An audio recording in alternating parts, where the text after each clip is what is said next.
March 24th, 2015, Germanwings Flight 9525 departed Barcelona for Dusseldorf. Everything seemed routine. At 9:27 a.m., the aircraft made routine contact with Marseille Air Traffic Control. By 9:30, the captain calmly confirmed his clearance to proceed toward the next waypoint.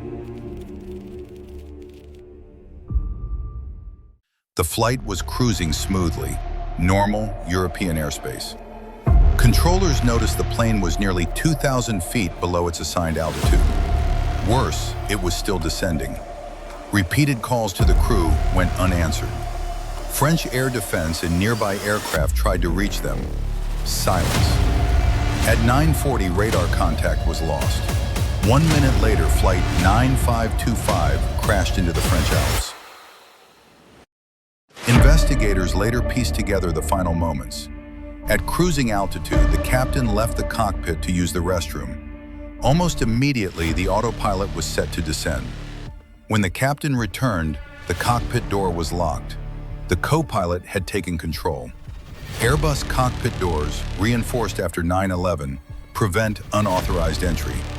Emergency codes can override the lock unless the pilots inside actively block it. And that's what he did. The captain pounded on the door. The cabin crew tried to intervene, but the cockpit was impenetrable. The plane continued its steady descent. In the final moments, there was nothing anyone could do. 150 lives were lost.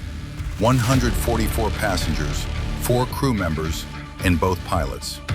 Among them was an entire school class returning from a trip to Spain. Captain Patrick Sondenheimer, 34, a father of 2, spent his last moments trying to save everyone. His wife later established a foundation in his name to help children cope with grief and loss. The co-pilot, 27, had been fascinated by aviation since childhood. He trained as a glider pilot and later enrolled in Lufthansa's flight academy. But early in his training, he suffered a severe depressive episode. Doctors treated him and declared him fit to fly, with the condition that any future psychiatric issues grounded him. He rejoined the airline and eventually Germanwings. In early 2015, his mental health deteriorated again. Despite multiple sick notes declaring him unfit, he continued flying. Days before the crash, he researched cockpit door locks. On the return flight, he executed the descent that ended in tragedy. Airlines rely on pilots to self-report mental health issues. Psychological conditions are harder to detect than physical ones. In this case, doctors in the system failed to prevent a known risk. Afterward, authorities proposed stricter psychological screening and a rule requiring 2 people in the cockpit at all times. Some airlines adopted it, others later phased it out. The crash of Germanwings Flight 9525 was a rare but devastating event.